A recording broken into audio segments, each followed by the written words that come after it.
Quando Jesus nas nuvens voltar, que alegria pros salvos será.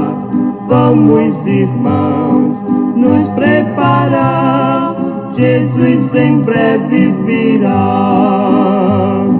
Breve virá, que alegria pros salvos será. Breve virá,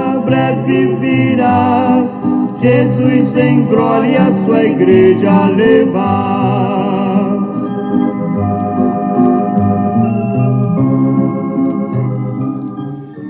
Meus amados e queridos irmãos e ouvintes do quadro Vivendo a Palavra, quero vos cumprimentar em mais esse dia com a paz do Senhor. Estamos aqui com alegria para prosseguirmos a nossa tão gloriosa viagem pela Palavra de Deus. E nós estamos lendo o livro de 1 Samuel. E hoje nós chegamos aqui ao capítulo de número 4. Convido você a abrir a sua Bíblia, caso você possa. Se você não puder, ouça com atenção. 1 Samuel, capítulo 4, versículo 1. E veio a palavra de Samuel a todo Israel. Israel saiu ao encontro, à peleja aos filisteus, e se acampou junto a Ebenezer. E os filisteus se acamparam junto a Afeca. Verso 2. E os filisteus se dispuseram em ordem de batalha para sair de encontro a Israel. E estendendo-se a peleja, Israel foi ferido diante dos filisteus, porque os filisteus feriram na batalha, no campo, uns 4.000 homens de Israel. Verso 3.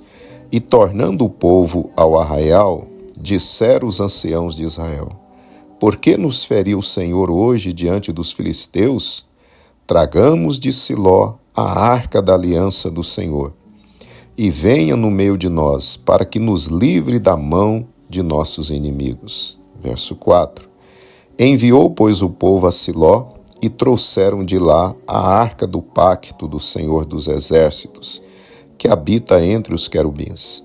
E os 2 filhos de Eli, Ófine e Finéias, estavam ali com a arca do pacto de Deus.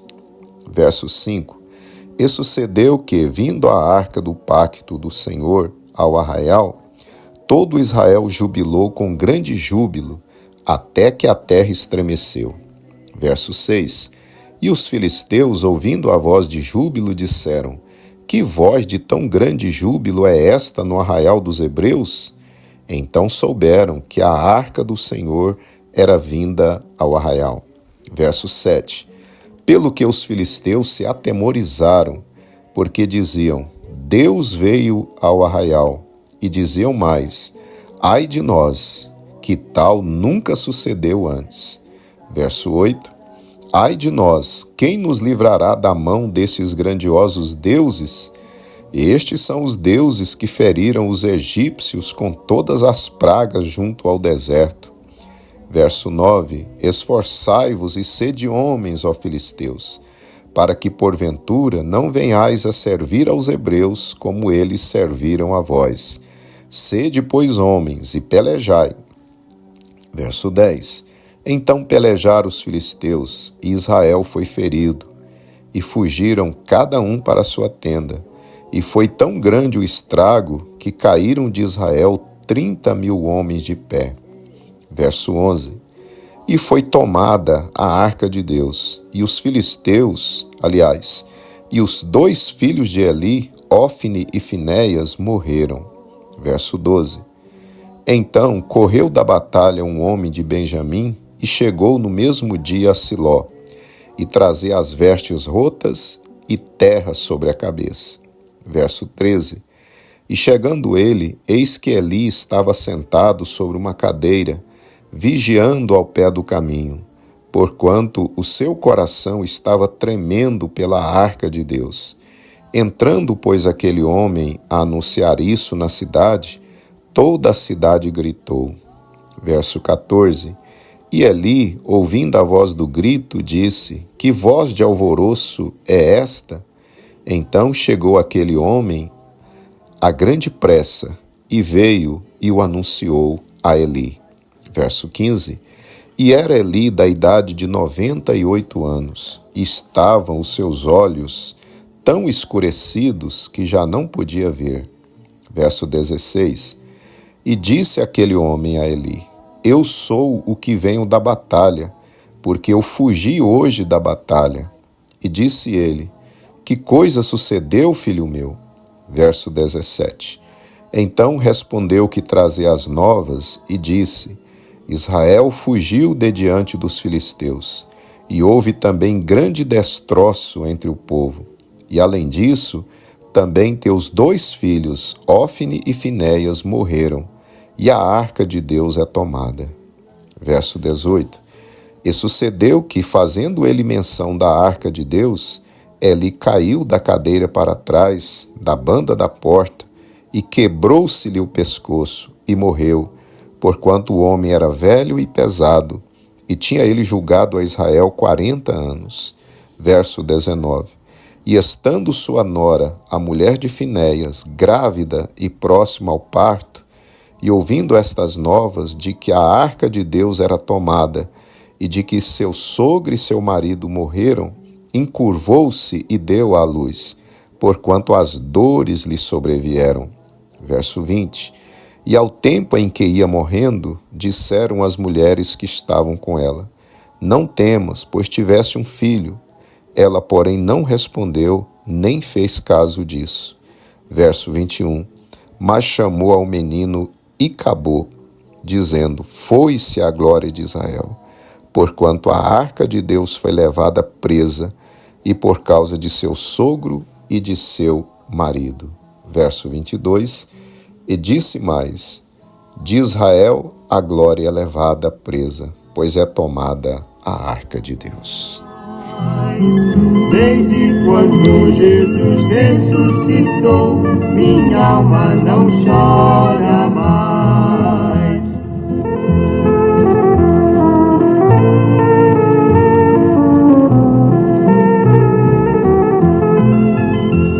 Minha alma não chora mais. Minha alma não chora mais.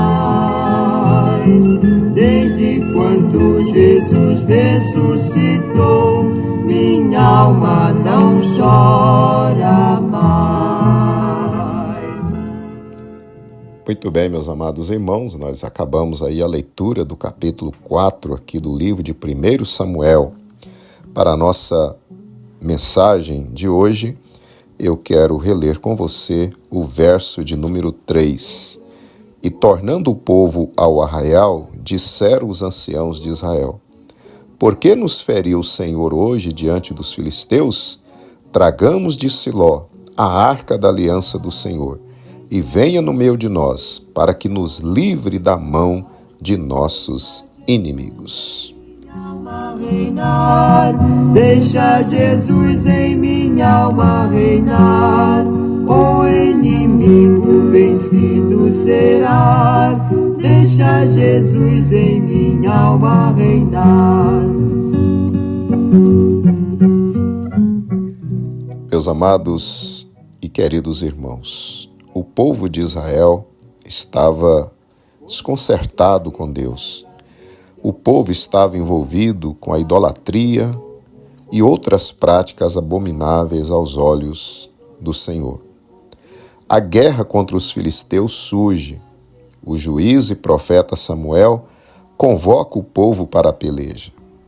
Na primeira batalha, Israel foi derrotado com a perda de cerca de 4.000 soldados. Aí, os líderes do povo tiveram a ideia de trazer do tabernáculo do Senhor a arca da aliança do Senhor, para que, segundo eles, nos livre das mãos dos nossos inimigos, conforme o versículo que lemos. Então, travou-se a segunda peleja contra os filisteus. A derrota de Israel foi pior ainda que a primeira. 30.000 soldados israelitas perderam a vida e os filisteus ainda levaram presa a arca da aliança.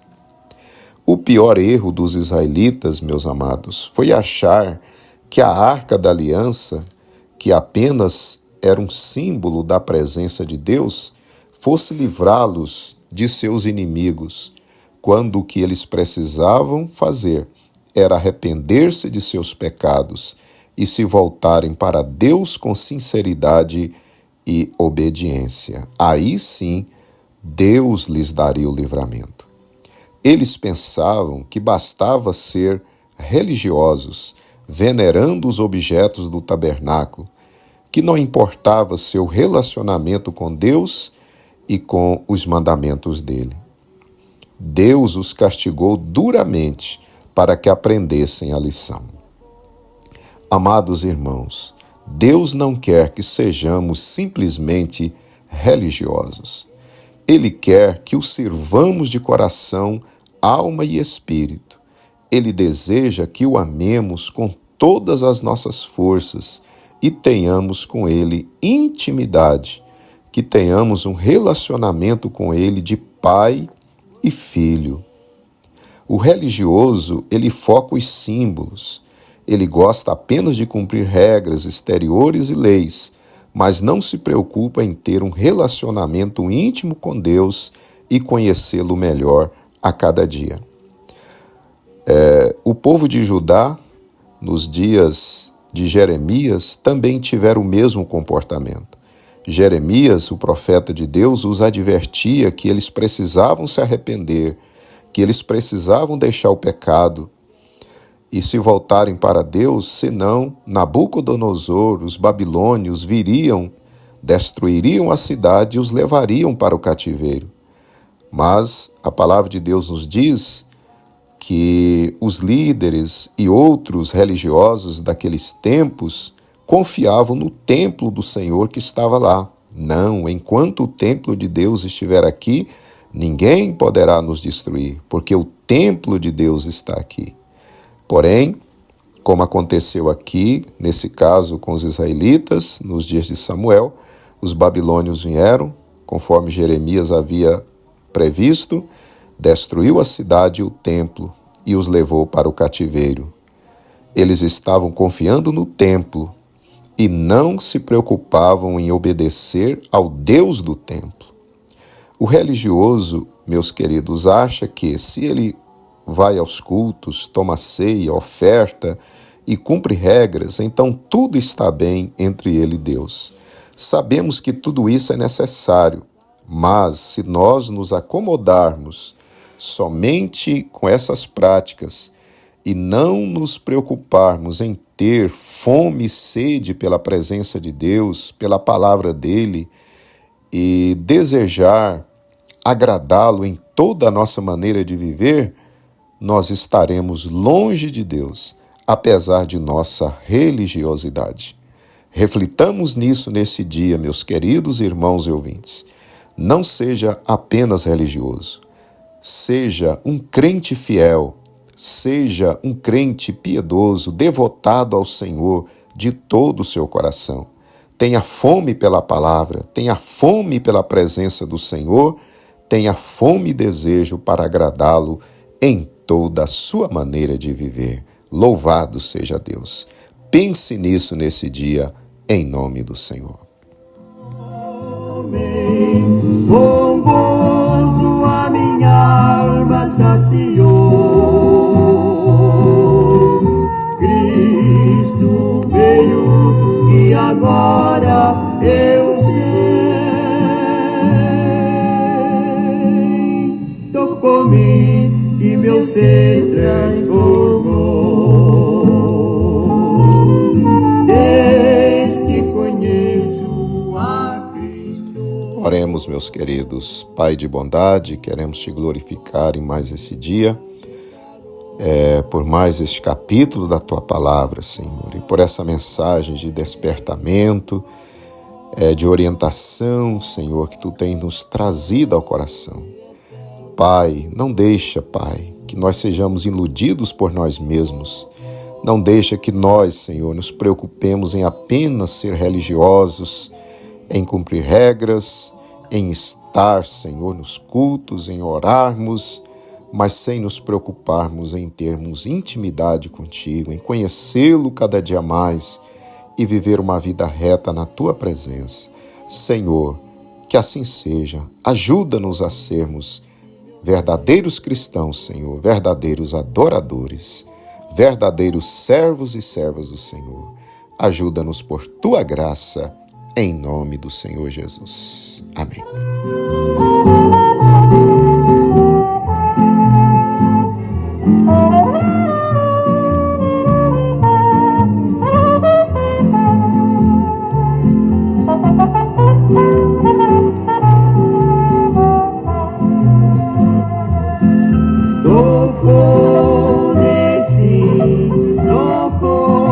Tocou-me, com gozo a minha alma saciou. Cristo veio. Muito bem, meus amados irmãos e ouvintes, estamos chegando então ao final de mais esse quadro Vivendo a Palavra. Espero que você tenha sido abençoado mais uma vez pela Palavra de Deus.